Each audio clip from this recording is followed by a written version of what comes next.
To quote, "Today we will explore and enjoy early music with performances by students on period instruments. And no, we haven't missed the opportunity even though it's now beyond 9:30. That was a joke. Oh, thank you. This excursion will undoubtedly take us into the Baroque period, so I hope you can handle it. You just have to learn to think outside the box. But let's persevere, since Robert Schumann said of music's powers, to send light into the darkness of men's hearts. Such is the duty of music. Today we will be historically informed about performance by using period instruments or replicated versions of same. Joseph Lanza, our esteemed leader. This season was Joseph's 28th as concertmaster of the musicians of Orchestra London, with whom he has been a soloist in every musical genre. Joseph's interest in music of the 17th and 18th century led to the exploration of performance on period instruments. He has been regularly engaged by Tafelmusik Baroque Orchestra since 1996, including numerous recordings and tours around the world. Joseph has performed double violin concertos with Jean Lamont of Orchestra London concerts and has annually directed that ensemble himself in 18th century programs. Guest director engagements include the Thunder Bay Symphony and the Kitchener-Waterloo Symphony, where he has been re-engaged repeatedly. Joseph has taught at Western University since 1995. He has led workshops and clinics with the Orchestra de la Francophonie in Montreal and the National Academy Orchestra in Hamilton. Joseph is married to oboist Jennifer Short. They are the proud parents of 14-year-old Heather. The family is ably herded by two fine Shetland sheepdogs, Fergus and Laika. Ladies and gentlemen, put your hands together for Joseph Lanza and the Early Music Western University Ensemble.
So, is this on? Oh, great.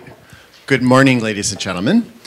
It's such a pleasure for us to perform for you. We are the early music studio of the University of Western Ontario. And if you guys want to find your places, except for our next two performers, we have a variety of things to play for you. Some of them are small groups, 2 or 3 players, and then others are larger, like what we just did. That was a concerto for 2 violins by Antonio Vivaldi. And we have another work by Vivaldi coming up for you now, which is 2 movements of an incredibly beautiful Cello Sonata.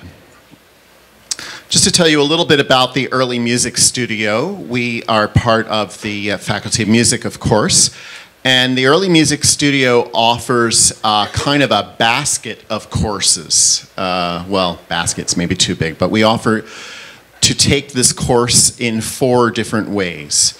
You can be an auditor or a volunteer player, of which we have several in the group this year. You can take our course as an ensemble credit, which means that it would be something like playing in an orchestra or a band. And you can take it for half course credit and full course credit. We have undergraduate students, we have master's students at Western who take early music. So we have a variety of things that we do in our program. And what we do is we explore the performance practices that we are aware of and that have come down to us from the 17th and 18th century. So it is uniquely suited, early music is, I think, to university study in that it combines music performance. It definitely also combines theory and harmony. And it's perhaps first among equals is history, music history. So the person that put this program together, I don't know if he's here today, Rick Simmons, I don't think Rick is here. Rick is on sabbatical this year, and Rick has been teaching music history at Western for over 30 years. And he started the Early Music Studio. I was brought in 1995, and it's been an enormous pleasure for me and an opportunity to rub elbows with someone like Rick, who teaches music history, because I'm all about performance, and I'm extremely interested in music history, but I think that we're greater than the sum of our parts by rubbing elbows. So it's a pretty cool thing. And I think another interesting thing is that we definitely have a number of performance students, but we also have theory and history students who darken our door as well. So it's a real meeting ground at Western for what we do. So I won't take any more of your time telling you about our program, and I want to move now to this beautiful cello sonata. There are a number of ways that you can perform a sonata in Baroque music. You can use a harpsichord, or not. You can use a lute or not. You can use an organ or not. In this case, we decided to go with a more spare setting. So Kevin here will be playing the solo part, and Joel will be what we call the basso, but he will perform the basso by himself.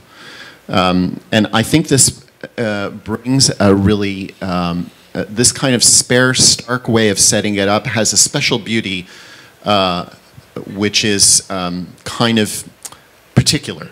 And I think it also suits this particular piece very well, because this piece, I think you'll find it to be as beautiful as I do. So, Vivaldi E minor Sonata.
So bravo, guys. Now we have McKellar on violin and Sarah to play for you an extremely beautiful Leclair Sonata.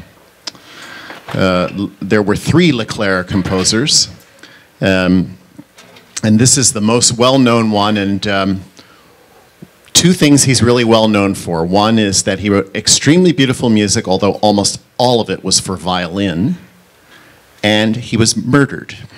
And we're not really sure what the circumstances were, but it sounds like an angry and rebuffed former partner.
Hello? Yeah, there we go.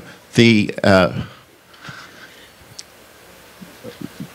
Canadian Baroque composer Sam Howes is little known. And we were very fortunate to be able to feature his music. It's something that we found because Sam plays in our group, and he wrote music for us. This is the little-known Baroque composer Sam Howes.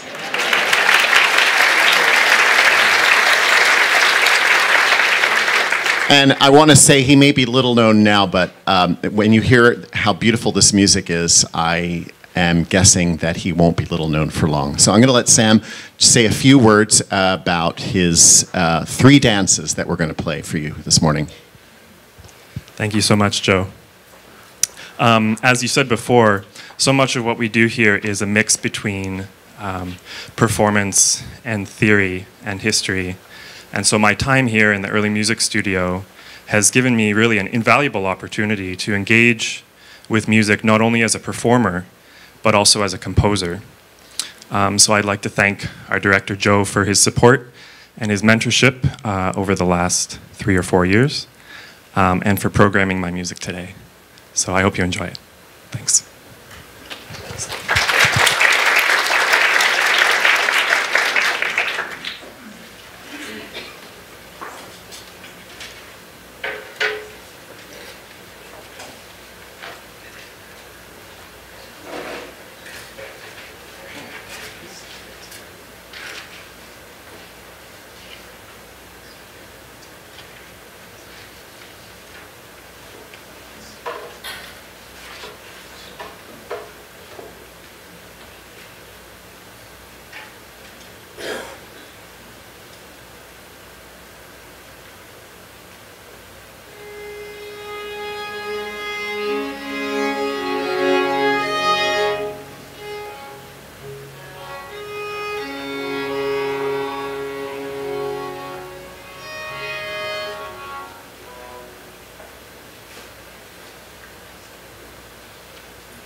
Now we have a little bit more chamber music for you before we close with another concerto for the whole group.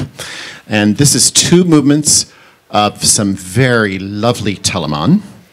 And we have to set up some chairs, or move some chairs and set up some stands for Essie and Jillian and Ethan, who will play 2 movements, one marked suave, so suave, and the second one is a very energetic dance, a little bit showy.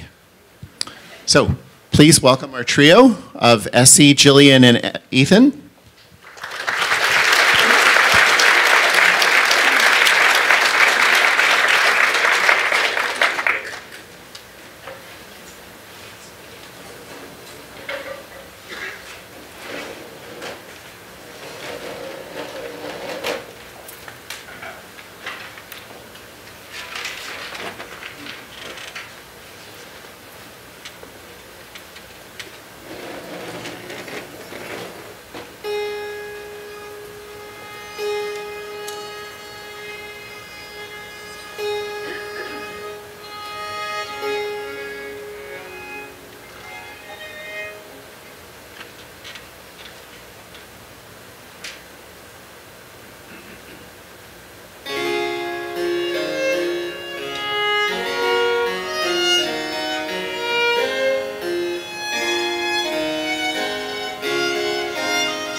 on? There I am. So I'd like to call our group back to perform our last work. Come on back, guys. We have a concerto for cello by Luigi Boccherini. And Boccherini is a very famous composer, and he is a little bit beyond the Baroque period. He was born at the end of the Baroque period and really was a contemporary of Mozart. And he wrote one cello concerto, which is very famous because somebody else took it and rearranged it around Mendelssohn's time, and it gets played a lot. And what we have done is we've gone back and taken the concerto that he actually wrote instead of the derangement. And we will play the original for you, and in the slow movement you will hear it is very clearly reminiscent of the famous Boccherini cello concerto. It's basically the same music but a little bit more spare. The first movement and the last movement have only tidbits of what the concerto became. They were so radically changed by the cellist Grützmacher that the concerto that most of us know is hardly Boccherini. So we'll play for you the original one, and I'm very pleased in particular to present as our soloist someone who many of you may recognize because he's from London, and that's Joel Tangerd. Joel is a master's student. He's been with us. This is his 6th year in the early music studio, and I hope my music is there. It's there. And so Joel's been with us for 6 years, and he is finishing up his master's and moving on to do graduate work and postgraduate work beyond that, somewhere we don't know yet. So please welcome Joel, wherever you are. He's coming. Somewhere, maybe he's getting his cello. He's getting his cello. That's my story, I'm sticking to it. Anyway, I want to say thank you very much for welcoming us and allowing us the opportunity to perform for you. Today, this is not perhaps the most absolutely ideal early music space in that the acoustics in here are a little bit on the dead side. We prefer when we have our druthers to play in some place like a church. Where lots of hard surfaces and a setup that is not for movies and amplified sound suits us a bit better, but I hope you've enjoyed it. And it's certainly been our pleasure to play for you.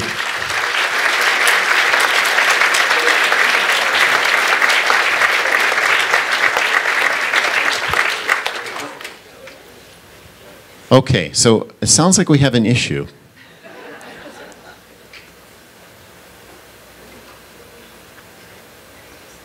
Oh dear. So Joel is getting music. Oh dear.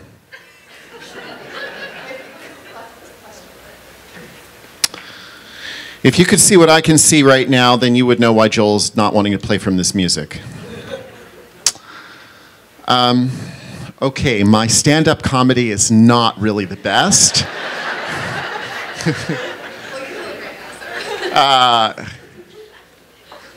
Polonaise. Or Polonaise. Q&A. Question and answer. Okay, let's start the question and answer now. And hopefully we're going to have some Boccherini cello concerto for you ASAP. So, the history of the harpsichord. I may not be the best person to speak to that. I think keyboard instruments evolved quite a bit. Through the Baroque period, they got bigger, but the most important thing I can tell you is that the harpsichord is a plucked instrument. So the strings are actually plucked. And what happened when we moved to the forte piano and the piano, the modern piano that we know, is that the strings were hammered by felt-tipped hammers. And that changed the sonority and made it possible for the notes to ring longer and more deeply. So, and that falls right in line with what all instruments were being altered to do, which is to play in bigger rooms, to play louder, and to be able to sustain their sound for longer spaces of time. So we have 3 historical keyboards in the early music studio, and this is perhaps our nicest one, the one that we like to take on the road. And it's a big one, and it produces a fair amount of sound, and it has 2 manuals, 2 keyboards on it. We have another one with 2 keyboards, and then we have one with a single keyboard, and it's quite a smaller one. Oh, well, all of our instruments are historical replicas, every single one of them, except this violin. This violin was made in 1790, or thereabouts. But all of our instruments, we are very fortunate at Western. We are one of the few early music programs in the country that has a bank of instruments. So our students are not playing Baroque music on modern instruments. They are playing on very good quality replicas of period instruments. So the bows that we have, they date from a model that you might have found in about 1720. And then for this piece, we're using, most of you are using a model that would have been found around 1740 or 1750, so when Boccherini was a very young adult. And then I'm using a bow in this one that would date 1760. So that's kind of what we do. And Joel, present. Joel's music, present. Readable. Okay, Boccherini Cello Concerto in G.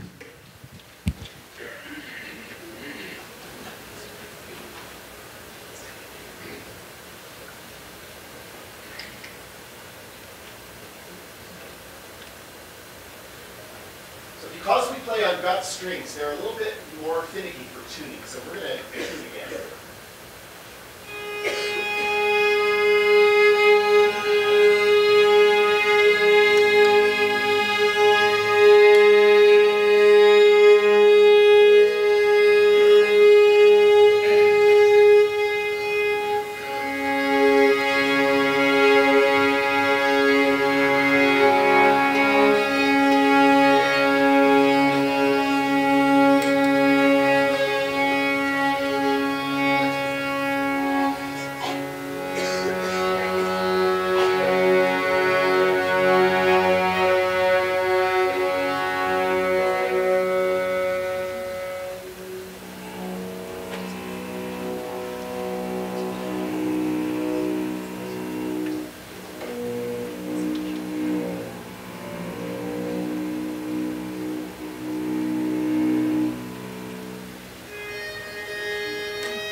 Oh, there we go. So we're a little late, but Robert says we have a little bit of time for questions and answers. So thanks very much, Early Music Studio, and bravo to all of you.